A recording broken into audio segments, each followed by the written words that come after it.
사도신경하심으로 2월 1일 목요일 에바다교회 오늘을 여는 말씀 시작하겠습니다.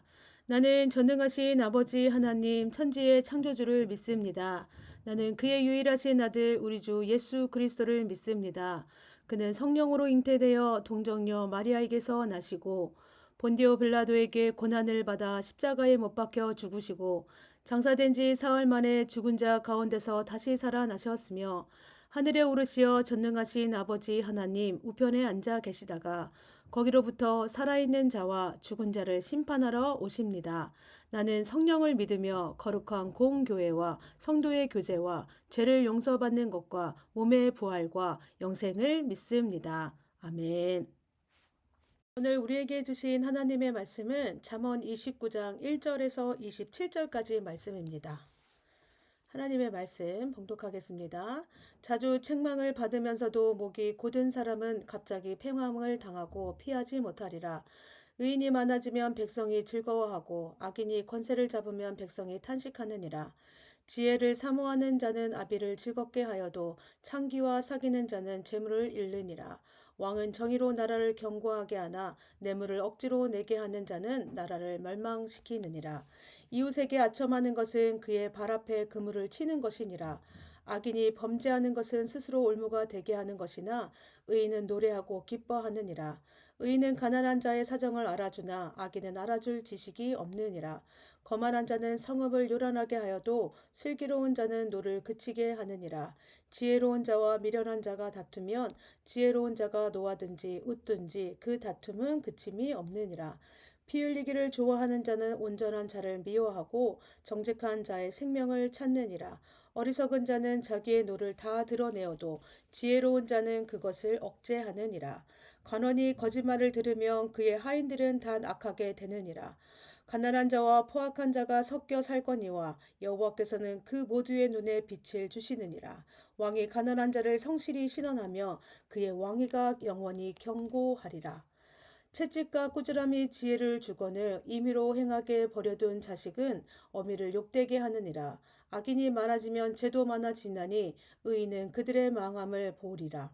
내 자식을 경계하라. 징계하라. 그리하면 그가 너를 평안하게 하겠고 또 내 마음에 기쁨을 주리라. 묵시가 없으면 백성이 방자히 행하거니와 율법을 지키는 자는 복이 있느니라. 종은 말로만 하고 하면 고치지 아니하나니 이는 그가 알고도 따르지 아니함이니라. 내가 말이 조급한 사람을 보느냐 그보다 미련한 자에게 오히려 희망이 있느니라. 종을 어렸을 때부터 곧게 양육하면 그가 나중에는 자식인 채 하리라. 노하는 자는 다툼을 일으키고 성내는 자는 범죄함이 많으니라. 사람이 교만하면 낮아지게 되겠고 마음이 겸손하면 영예를 얻으리라. 도둑과 짝하는 자는 자기 영혼을 미워하는 자라. 그는 저주를 들어도 진술하지 아니하느니라. 사람을 두려워하면 올무에 걸리게 되거니와 여호와를 의지하는 자는 안전하리라. 주권자에게 은혜를 구하는 자가 많으나 사람의 일의 작정은 여호와께로 말미암느니라. 불의한 자는 의인에게 미움을 받고 바르게 행하는 자는 악인에게 미움을 받느니라. 아멘. 네, 우리가 지금 한 달 동안, 1월 한 달 동안 잠언의 말씀을 보고 있습니다. 이제 잠언 말씀의 거의 끝자락에 와 있죠. 잠언의 주된 표현을 보면 의인과 악인, 지혜로운 자와 미련한 자, 어리석은 자를 비교하면서 말씀하고 있습니다. 여러분은 어느 쪽에 더 가까운 것 같습니까? 의인입니까? 악인입니까? 아니면 지혜로운 자입니까? 미련한 자입니까? 어떤 부분을 읽으면 우리가 이렇게 나도 의인이라고 말할 수 있는 부분이 있고요. 어떤 부분을 읽으면 여전히 어리석은 모습이 내 안에 있구나 라는 것을 우리가 보게 됩니다. 우리는 완전한 의인의 모습을 나타낼 수가 없습니다. 보여줄 수가 없지요. 왜 그렇습냐면 여전히 우리 안에 남아있는 죄성이 있고요. 또 이 세상에 살아가면서 자꾸 우리가 무엇을 잃어버립니까? 하나님을 잃어버립니다. 하나님의 뜻, 하나님의 것을 잃어버리고 살기 때문입니다. 그래서 잠언은요, 하나님의 백성인 우리가 이 세상에서 어떻게 살아가야 하는 것이 의인의 모습이고 하나님이 기뻐하시는 모습인지를 말해주고 있습니다. 오늘 본문에서도요, 이 세상에서 하나님의 백성이 살아가는 방법에 대해서 말합니다. 첫 번째는 이 땅의 지도자들이 이 땅에서 살아가는 방법에 대해서 말씀하고 있습니다. 2절입니다. 의인이 많아지면 백성이 즐거워하고 악인이 권세를 잡으면 백성이 탄식하느니라고 말씀합니다. 하나님의 뜻대로 나라를 다스리는 사람들이 많아지면 백성 전체가 기뻐하고 즐거워합니다. 그러나 악한 지도자가 권세를 잡게 되면 백성들 모두가 탄식에 빠지게 됩니다. 당연한 거죠. 그렇죠? 예, 하나님께서 이 땅에 지도자를 세울 때는 이 세상에 군림하기 위해서가 아니라 하나님을 대신해서 세운 청지기입니다. 이 땅의 청지기는 어떻게 살아야 됩니까? 그래서 하나님의 뜻에 따라서 사람들, 백성들을 관리하고 보존하고 섬겨야 한다는 것입니다. 우리 4절 말씀 보겠습니다. 공의로 다스리는 왕은 나라를 튼튼하게 하지만 뇌물을 좋아하는 왕은 나라를 망하게 한다고 했습니다. 지도자의 위치에 선 사람들이 하나님의 방법대로 나라를 다스리게 되면 그 나라는 튼튼히 세워집니다. 그러나 뇌물 받기를 좋아하고 금품과 향락을 즐기는 그 악한 자가 왕이 되면 나라 전체가 망한다는 것입니다. 뇌물이 무엇입니까? 뇌물은 진실, 공정, 정의에 어긋난 영향력을 행사하도록 그 사람들에게 돈, 호의, 다른 배려를 베푸는 것을 말합니다. 성경은요, 뇌물을 주고받는 것을 명확히, 정확하게 악한 것이라고 이야기합니다. 하나님께서 모세에게 율법을 주면서 이렇게 말씀하셨어요. 너는 뇌물을 받지 말라. 뇌물은 밝은 자의 눈을 어둡게 하고 의로운 자의 말을 굳게 하느니라고 했습니다. 예, 뇌물은 정의를 왜곡시킵니다. 지혜와 분별력을 가립니다. 뇌물은 진리를 가리고 하나님의 눈에 정의로운 사람들의 그 말을 왜곡시키거나 일그러뜨린다는 겁니다. 그래서 부패한 사회의 가장 큰 특징이 무엇입니까? 뇌물이 많다는 것입니다. 뇌물로 정의와 공의가 세워지지 않으면 아무리 사람들이 하나님의 정의, 하나님의 공의를 외쳐줘도 속위에 경읽기밖에 되지 않는다는 것이죠. 하나님께서 이 땅에 왕을 세우신 이유는 뭡니까? 하나님을 대신한 청직이라는 것입니다. 하나님을 대신해서 하나님의 뜻대로 하나님의 백성을 사랑하고 섬기며 하나님의 백성으로 세워가길 원한다는 것입니다. 그래서요, 이 땅의 지도자들은 누구보다 정직해야 함을 이야기하고 있습니다. 하나님 앞에 살아가는 자임을 잊지 말아야 한다는 것입니다. 하나님께서 다 보고 계시고 심판한다는 사실 잊지 말아야 한다는 것입니다. 그래서 청지기는 정직해야 되며 하나님의 뜻을 이 백성 가운데 잘 행할 줄 알아야지만이 어떻게 해요? 백성이 즐거워지고 또 이 나라가 그 왕이 세워진 하나님께서 세우신 그 청지기로 세우신 그 나라만이 튼튼하게 세워진다고 말씀하고 있습니다. 또 13절에서는 가난한 자와 포악한 자가 섞여 살거니와 여호와께서는 그 모두의 눈에 빛을 주시니라고 합니다. 또 14절에서는 왕이 가난한 자를 성실히 신원하며 그 왕위가 영원히 견고하리라고 합니다. 이 땅에는 가난한 사람만 있는 것도 아니고요. 악인들만 있는 것도 아닙니다. 의인과 악인이 가난한 자와 부자, 지혜로운 자와 미련한 자, 힘이 센 사람과 약한 사람들이 모두 함께 살아가고 있다고 말하고 있습니다. 이 모든 사람들에게 하나님이 어떻게 하신다고 해요? 똑같은 햇빛을 내리시고요. 똑같은 비가 내리고요. 우린 똑같은 공기를 마시며 살아가고 있다는 것입니다. 즉, 하나님은 이 세상의 모든 사람들에게 하나님의 은혜를 베풀고 계십니다.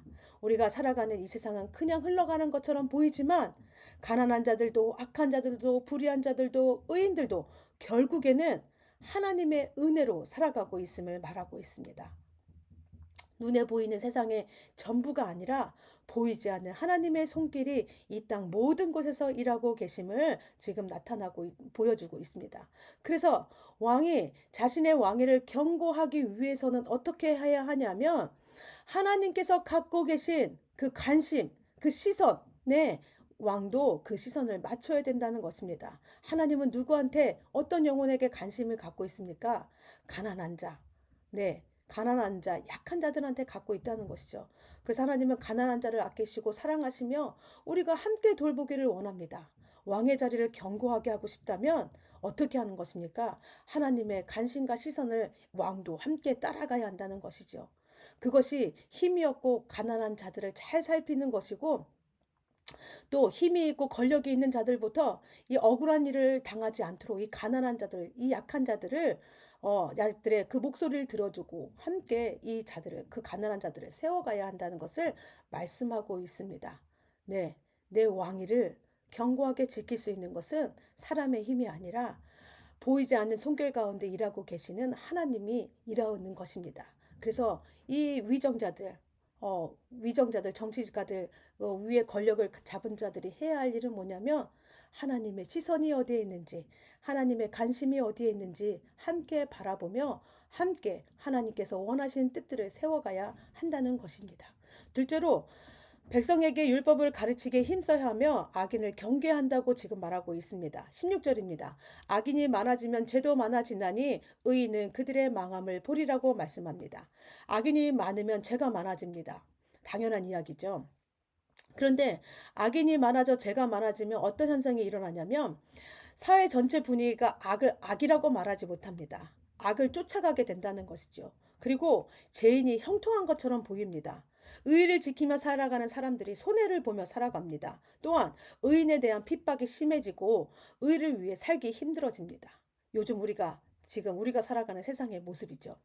세상에 악인이 득세하고 죄인이 형통한 것처럼 보이지만 그렇다 할지라도 마침내 이 제약은 어떻게 될까요? 이 제약이 가득 차고 넘치면 어떻게 해요? 하나님께서 심판하신다는 것입니다. 그때 악인은 심판을 견딜 수 없을 것이고 끝까지 믿음을 지킨 의인은 악인의 심판을 보게 되고 완전한 구원을 이루게 된다는 것이죠. 이 땅에 악인이 득세하고 점점 더 많은 사람이 악한 길을 따라 제약이 넘치겠지만 하나님의 심판은 곧 임할 것임을 기억하면서 믿음의 사람들은 어떻게 된다는 것입니까? 의인의 자리, 이 믿음의 자리를 끝까지 지켜가야 함을 지금 말씀하고 있습니다.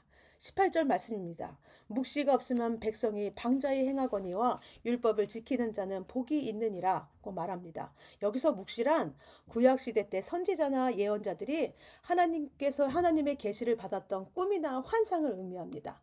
하나님께서 꿈과 환상을 통해서 어떤 일을 하셨냐면 선지자들과 예언자들을 통해서 이스라엘의 죄를 책망하셨고요. 그들에게 회개할 것을 선포하게 하셨습니다. 그래서 묵시는요, 여기서 말하는 묵시는 하나님의 말씀과 교훈과 명령을 가리킵니다. 이렇게 하나님의 말씀과 교훈과 명령이 없으면 사람이 어떻게 살아간다고 합니까? 오늘 말씀해 보니까 방자히 행한다고 합니다. 방자히 행한다는 건 자기 멋대로, 자기 탐심에, 자기 욕심에 이끄는 대로 살아가는 것입니다. 이것은 우리의 삶에게 이거 뭐냐면 이것은 우리 삶에 무엇이 없다는 것입니까? 가이드라인이 없다는 것입니다. 육체의 정욕과 마음의 탐심에 따라 순간순간 감정과 느낌에 따라 살아가게 됩니다.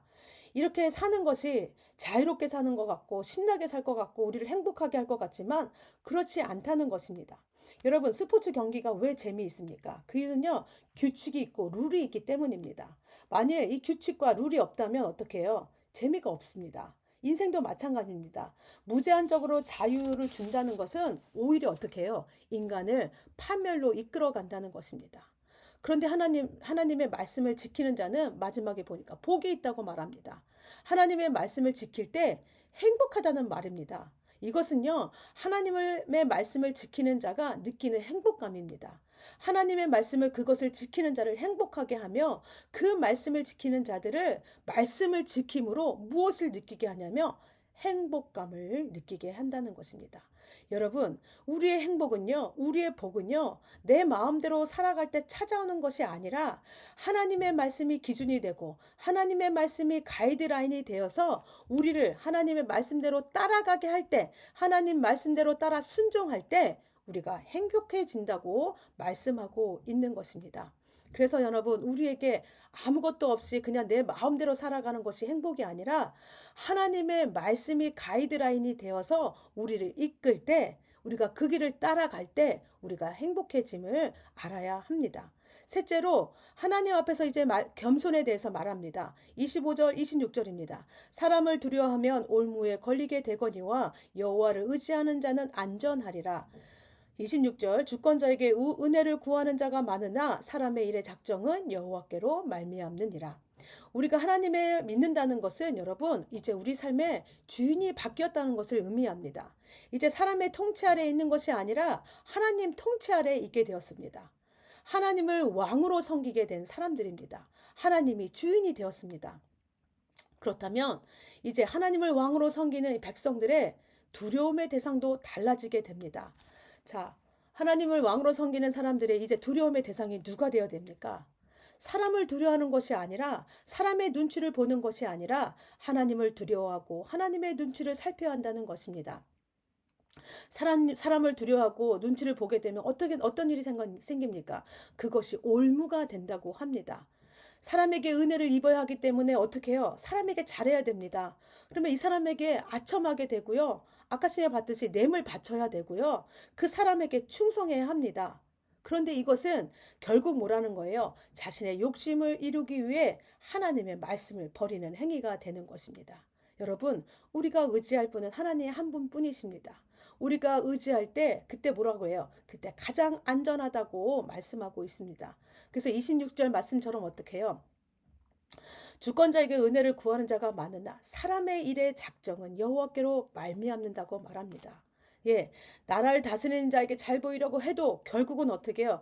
사람이 잘 되고 못 되는 것은 모두 여호와의 손에 달려 있다는 것입니다. 사람에게 아무리 잘 보이려고 해도 결국은 어떻게 된다는 거예요? 하나님 손에 달려 있다는 것입니다. 세상의 모든 일은 하나님 뜻에 의해 움직입니다. 그렇다면 여러분, 우리가 두려워야 될 대상이 누구입니까? 사람입니까? 우리가 의지해야 될 대상이 누구입니까? 사람입니까? 아니죠. 우리는 하나님만 의지해야 합니다. 하나님만 두려워해야 합니다. 지혜는 단순하고 정확합니다. 여러분, 우리는 사람이 아니라 하나님을 두려워해야 합니다. 사람이 아니라 하나님을 의지해야 합니다.